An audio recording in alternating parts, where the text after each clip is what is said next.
السلام عليكم ورحمة الله وبركاته.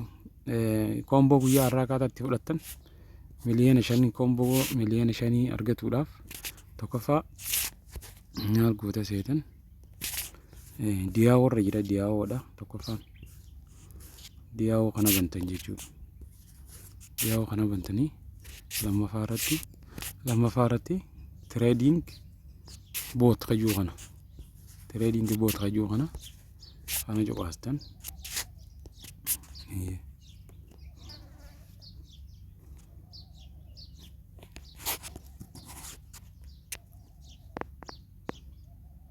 lammaffaan isa kana daily combo ayya sadaffaan PR and team qayyuu jala seentaniiti XC kana bantan jechuudha. Haala kanaan miliyoona 50 fudhattanii jechuudha combo guyyaa har'aa.